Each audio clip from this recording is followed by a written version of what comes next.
හරි යාළුවනේ ඉතින් අද කතා කරන්නේ ගොඩක් වටිනා වැදගත් ශාකයක් ගැන තමයි අද කතා කරන්නේ. ඉතින් ඔයාලත් දන්නවා දැනට මොකද්ද මේ කතා කරන්න යන්නේ ශාකය කියලා ගොඩක් අයට දැකලා හුරුවක් ඇති මේක. මම Facebook එකේ මේක දාලා තියෙනවා. Facebook එකට join වෙන්න link එක description එකේ තියෙනවා. ඒකේ ගොඩක් ශාක වර්ග ගැන විස්තර සහ ඒ ශාක වර්ග හඳුනා ගැනීම සම්බන්ධයෙන් ආටිකල් දානවා. ඒක ඔයගොල්ලෝ ඒකත් බලලා ශාක වර්ග ගැන අයිඩියා එකක් ගන්න පුළුවන්. ඉතින් අද කතා කරන්නේ දේවදාර ගැන. දැන් මෙතනදී දේවදාර කියන ශාකයේ භාවිත ගැන කියන්න කලින් මෙතනදී කියන්න ඕනේ වැදගත් කාරණා කීපයක් තියෙනවා. ඒ ටික මම මුලින්ම කියලා ඉන්නවා. ඉතින් channel එක අලුත් එක්කන subscribe කරලා ඉතින් වීඩියෝ like එකක් දාන්න අනිවාර්යෙන් comment එකක් දාන්න. මෙතනදී දේවදාර කියලා කිව්වම මේක ලංකාවේ මේ වෙනකොට කොහොමත්ම දැන් මේ කියන වර්තමානයේ මේ වෙනකොට ලංකාවේ ගස් 3ක් හෝ 4ක් තමයි තියෙන්නේ. මට මතක හැටියට 3ක් පට්ටිපොළ තියෙන එකක් හල්දුම් මූලයේද කොහෙද කොමරි පැල 3ක් තියෙනවා කියලා තමයි කියන්නේ නේද? මම ඉතින් ඇහුවම පැල 4ක් තියෙනවා කියලා කිව්වා. අපි 3ක් දැක්ක 4 වෙනි එක නම් කොහෙද තියෙන්නේ කියලා හරියටම ආගන්න හම්බුනේ නැහැ. කොහොම වුණත් පැල තියෙනවා නම් පැල නැහැ. කොහෙවත් ලංකාවේ කොහෙවත් විකුණන්නවත් කොතනකවත් පැල නැහැ දේවදාරවල. ඉතින් අර ඔයාලට බලා ගන්න ඕන නම් පට්ටිපොළ ආයුර්වේද ඒ ස්ථානෙට ගියාම පට්ටිපොළට ගියාම ඔයගොල්ලන්ට එතනට ය아가න්න පුළුවන්. ඉතින් පයින් යන දුර තියෙන්නේ පට්ටිපොළ ස්ටේෂන් එකේ ඉඳන් පොඩ්ඩක් දුර පයින් ගියාම ඔයාලට මේ ශාක තියෙන තැන බලා ගන්න පුළුවන්. මේ පැත්තේ කෙනකින් යමුම වුණත් ඔයගොල්ලන්ට තැන ගියයි පයින් ගිහිල්ලා වුණත් බලලා එන්න පුළුවන්. ඉතින් ඒතන විතරයි දේවදාර ඔයගොල්ලන්ට බලා ගැනීම හැකියාවක් තියෙන්නේ. ඊට අමතරව වෙන කොහෙවත් ඔයාට දේවදාර නැහැ. හොයා ගන්නවත් නැහැ, පැලවත් නැහැ. කවුරු හරි කිව්වොත් එහෙම දේවදාර පැල විකුණන්න තියනවා කියලා කිසිම දෙයකින් රැවටෙන්න යන්න එපා. ඒ ඔක්කොම බොටල් බ්‍රෂ් වර්ග. මොකද බොටල් බ්‍රෂ් ගැන මම පස්සේ කතා කරන්නම්. මොකද ඒ බොටල් බ්‍රෂ් කියන එක ඉංග්‍රීසියෙන් නම තමයි බොටල් බ්‍රෂ් කියන්නේ. ඒක සයන්ටිෆික් නේම් එක ගත්තොත් එහෙම වෙනම නමක් තියෙන්නේ. ඒ බොටල් බ්‍රෂ් කියන ශාකයේ අයිති වන කුලයේ ශාක වර්ග 5ක් පමණ ලංකාවේ තියෙනවා. ඒ පහම විදේශීයයි සහ කිසිදු ආකාරයකින් බෙහෙතකට ගන්නෙ නැහැ. ඒවා ඔක්කොම පොදුවේ බොටල් බ්‍රෂ් කියනවා. ඉතින් ඔය බොටල් බ්‍රෂ් වර්ගයක්ම තමයි ලංකාවේ ලොත්සු මුල් කියලා විකුණන්න තියෙන්නේ. ඉතින් ඒවට රැවටෙන්න එපා. මම දැන් පට්ටිපොළ ආයුර්වේද එතනත් බොටල් බ්‍රෂ් ගස් වලට තමයි ලොත්සු මුල් කියලා කියන්නේ. එතන ලොකු වැරද්දක් තියෙනවා. මොකද ලොත්සු මුල්වත් දේවදාරවත් මේ වෙනකොට ලංකාවේ දේවදාරන කොහොමත් නැහැ. බොටල් බ්‍රෂ් කියන වර්ගයක් තමයි ලොත්සු මුල් කියලාත් විකුණන්න තියෙන්නේ ගොඩක් තැන්වල සහ පට්ටිපොළ ආයුර්වේදෙත් බොටල් බ්‍රෂ් වර්ගයක් තමයි ලොත්සු මුල් කියලා තියෙන්නේ. ඉතින් ලොත්සු මුල් කියන එක ගැන මම කලින් වීඩියෝ එකක් කරලා ඒක බලන්න. මොකද ලොත්සු මුල් කියන එක බොහොම විශේෂයක්. ලංකාවේ මේ වෙනකම් වාර්තා වෙන්නේ නැහැ. හරි ඉතින් ඒක අමතරව කියපු කාරණයක්. ඉතින් මෙතනදී බොටල් බ්‍රෂ් විශේෂය තමයි දේවදාර කියලා ලංකාවේ අනිත් තැන්වල හැම තැනකම විකුණන්න තියෙන්නේ. මොකද දේවදාර පැල කොහෙවත් ඔයාලට ගන්න විදිහක් නැහැ. මොකද ලංකාවේ උනත් දැන් ওই පට්ටිපොළ තියෙන ගස් කිහිපය ගස් 200 ගානකින් මට මතකයට කියපු විදිහට ගස් 200 ගානක් අතරින් ඉතුරුලා තියෙන ওই පැල තුන විතරයි. මොකද මේ ලංකාවේ කාලගුණය ලංකාවේ දේශගුණය දේවදාර වලට ගැලපෙන්නේ නැහැ. ඒ හින්දා ඉතින් ගස් 3ක් වගේ ප්‍රමාණයක් තමයි ඒ ගෙනාපු ගස් 200 ගානෙම ගස් 3ක් හෝ 4ක් තමයි මේ වෙනකොට ඉතුරු වෙලා තියෙන්නේ. ඒ ටික බලා ගන්න පුළුවන් ඔයගොල්ලන්ට පට්ටිපොළට ගියොත්. පියල් මාරසිංහ සර් තමයි දේවදාර පැල ගිනහල්ලා පට්ටිපොළ හිටවන්න ඒ කටයුතු සිදු කරේ. මේ දෙතුමා මේ වෙනකොට නැහැ ජීවිතුන් අතර. ඉතින් එතෙන්දී තමයි එතුමා ගෙනාපු ගස් 200 වර්ගයෙන් 200 ගානෙම තමයි ඉතුරුලා තියෙන්නේ. දැනට ගස් 3ක් හෝ 4ක ප්‍රමාණයක් තමයි දැනට ලංකාවේ ඉතුරුලා තියෙන්නේ. අනිත් ගෙනාපු 100 අනිත් 200 ගානෙම ඉතුරුලා තියෙන්නේ නමුත් අනිත් ටික ඔක්කොම මැරලා ගිහලා දිනවා. ඒ ශාක ටික 3ක ප්‍රමාණයක් තමයි අපිට පට්ටිපොළදී බලා ගැනීම හැකියාවක් තියෙනවා. ඔයාලට බලා ගන්න පුළුවන් බිම ඉඳපු දේවදාර ගස් ටිකකුයි තව එකක් තියෙනවා පෝච්චි එක හදලා ඇතුළකට වෙන්න ගියක් කාමරයක් ඇතුළට වගේ වෙන්න දාලා තියෙනවා. ඒකත් බලන්න පුළුවන්. ඔයගොල්ලෝ ගස් තුනම බලා ගැනීම හැකියාවක් තියෙනවා. එකක් පෝච්චි එක තියෙනවා. අනිත් දෙක බිම ඉඳලා තියෙනවා.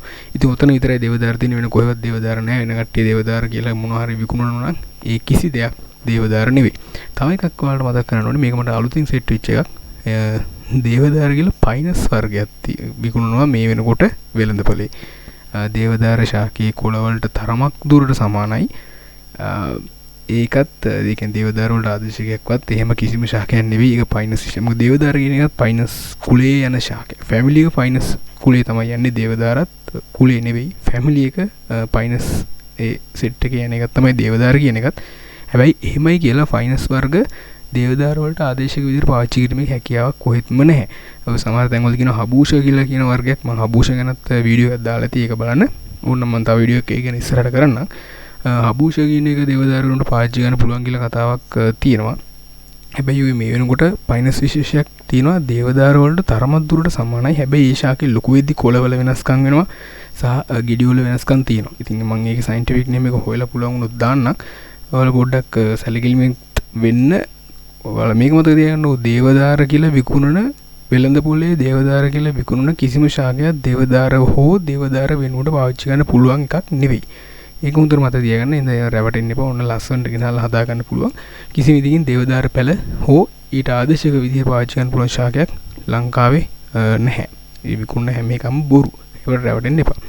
හරි ඉතින් මෙතනදී කතා කරන්නේ අද දේවදාර දැන් අදාළ විස්තර ටික මම කලින් කිව්වා. ඔයාලට තව විස්තර දැනගන්න ඕන නම් මම සයන්ටිෆික් නේම් ටිකක් දාලා දෙන්නම්. ඊට අමතරව ඩිස්ක්‍රිප්ෂන් එකේ ටයිප් කරලා දාලා දෙන්න. ඒතර ඔයගොල්ලන්ට ඒක ගැන කියවලත් හෝ ඒ මාර්ගයෙන් හොයලත් අයිඩියා එක ගන්න පුළුවන්. ඉතින් එහෙම නැත්නම් Facebook එකේ ජොයින් වෙලා මැසේජ් එකක් දාන්න. අදාළ විස්තර මම පැහැදිලි කරලා දෙන්නම්. හරි ඉතින් දේවදාර වල භාවිත පැත්ත රවුත් එමු. උණ පාචනය, අතිසාරය, චර්ම රෝග, උදරබාධ කියන උදරය ඇතුළේ තියෙන සියලුම රෝග අවස්ථාවලදී ඉක්කාව, ඇදුම, කැස්ස, හිසේ රුදාව, ආතරයිටිස්, ශරීරයේ ඇතිවන ඉදිමීම, ශරීරයේ ඇතිවන දැවිල්ල, සමය ආසාදන වන දද කුෂ්ඨ ආදී සියලුම රෝග අවස්ථාවලට ඒතර ආසාදිත තුවාල මොනවාරි තුවාල වර්ග තියෙනවා. තුවාල වල තියෙන එක එක විශේෂ ඒ වගේ සියලුම තුවාල වර්ග ආසාදිත තුවාල වර්ග වලට මුත්‍රාබාධ මුත්‍රා පද්ධතිය ආශ්‍රිතව තියෙන සියලුම රෝග අවස්ථාවලට ශරීරයේ අධික තරබාරු බවට කම්මුල් ගායට ආදී රෝග රසකට ප්‍රතිකාර ගන්න මේ දේවදාර කියන ශාකයේ අරටුව වගේම දේවදාර ශාකයෙන් ගන්න තෙල් සහ මේකේ පොත්ත මුල් මේකම ගෙඩිය වල ඇටේ පවා බීජ පවා කියන මුළු ශාකයේම කොටස් වෙදකම යොදා ගන්න දැන් තියෙනවා. ඉතින් ආයුර්වේද වෙදකම් වලදී සහ ඒ තියෙන වෙදකම් වලදී ලංකාවෙත් වට්ටෝරුළු තියෙනවා. මම ඒ ගැන වීඩියෝ ඉස්සරහට පැහැදිලි කරන්න. තියෙන චූර්ණ කොහාතලේ තියෙන තෛල වර්ග තියෙන අරිෂ්ඨ වර්ග තියෙන. එන ඔය කියන අවස්ථාවලදී සමහර වට්ටෝරුළු තියෙනවා. ගොඩක් වට්ටෝරුළු වගේ දේවදාර කියන ශාකේ කොටස් යොදා ගන්න කියලා සඳහන් වෙලා තියෙනවා. ඉතින් ඒ වගේ ගොඩක්ම අවස්ථාවලදී ඒ බෙහෙත් වට්ටෝරු වලට ගන්න ප්‍රධානම ද්‍රව්‍ය විදිහට තමයි දේවදාර කියන ශාකේ කොටස් අන්තර්ගත වෙලා තියෙන්නේ. ඉතින් මෙතනදී ඔය ලංකාවේදීත් අපි පාරම්පරිකව සමහර තියෙන වට්ටෝරුළු දේවදාර හම්බ වෙනවා. ඒක දේවදාර ශාකේ කොටස් කොහොමද අපි අපේ වෙදකම් වලදී ගත්තේ කියන ප්‍රශ්න ගොඩක් අයට එනවා. දේවදාර ලංකාවේ නැත්තම් කොහොමද වට්ටෝරුළු වලට වැටුනේ? ඉතින් මෙහෙමයි. අතීතයේදී රටවල් අතර වෙළඳ කටයුතු බෙහෙත් වර්ග ගෙන්න ගැනීම ඒ වගේ දේවල් වුණා. දැන්ටත් වෙනවා. ඉතින් ඒ කාලෙත් එහෙම තමයි මොන හරි රටකින් ඒ කියන්නේ දේවදාර තියෙන ශාකය කියන ශාකයේ තියෙන රටකින් කොටස් අරගෙන වෙදකම යොදා ගැනීම හැකියාව ඕන තරම් තියෙනවා. ඊට අමතරව දැන් ඔයාලා දන්නවා වෙදකමේදී සමහර ශාක වර්ග තියෙනවා. අපේ රටේ තිබ්බ ඒ කියන්නේ විදේශී ශාක වර්ග කියන ලංකාවේ ස්වභාවික හම්බෙන්නේ නැති අනිත් රටවල ස්වභාවික හම්බෙන ශාක වර්ග තියෙනවා. ඉතින් ඒ අතරිනුත් ලංකාවට ගෙනල්ලා හිටව ගන්න පුළුවන් සුදුසු ශාක වර්ග තියෙනවා නම් ඒ කාලේ ගෙනල්ලා ලංකාවේ හිටවල තියෙනවා. ඒ වගේ දේවල් තියෙනවා. හැබැයි ඒව ස්වභාවික කැලෑවල් වලින් මේ වෙනකොට හම්බෙන්නේ නැහැ.